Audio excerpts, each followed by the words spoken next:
YouTube, today we're cooking bacon in the air fryer. It's going to be good.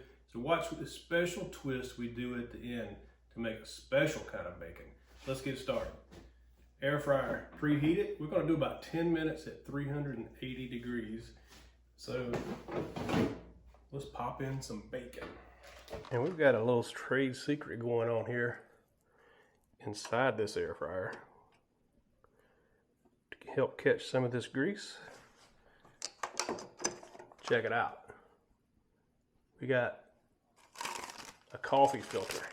You can use parchment paper, but coffee filters are cheaper. So we're going to go in with 10 minutes at 380 degrees. Hey, our bacon's almost ready. It's been 10 minutes, so let's go ahead and make up some special sauce. What I have here is brown sugar. And I'm going to add some bourbon flavored maple syrup.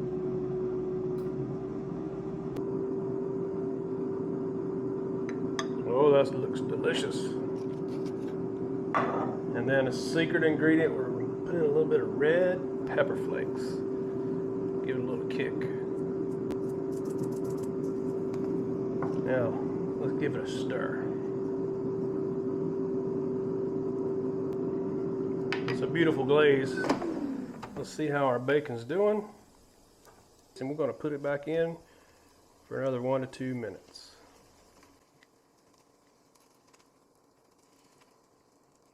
This meat candy, man, woo, it's going to be good.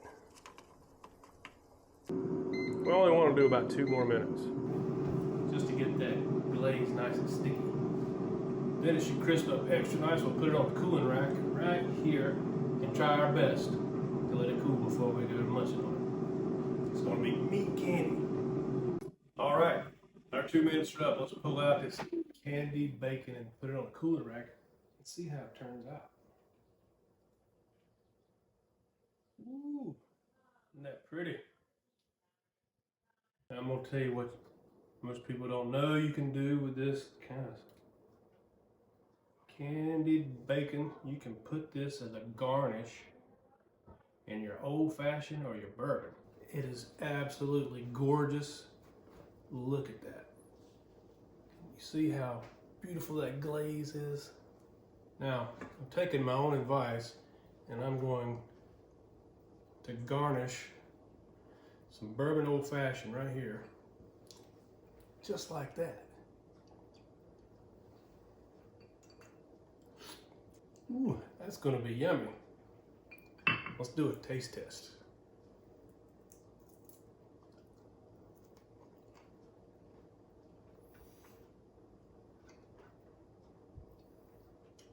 Absolutely perfect.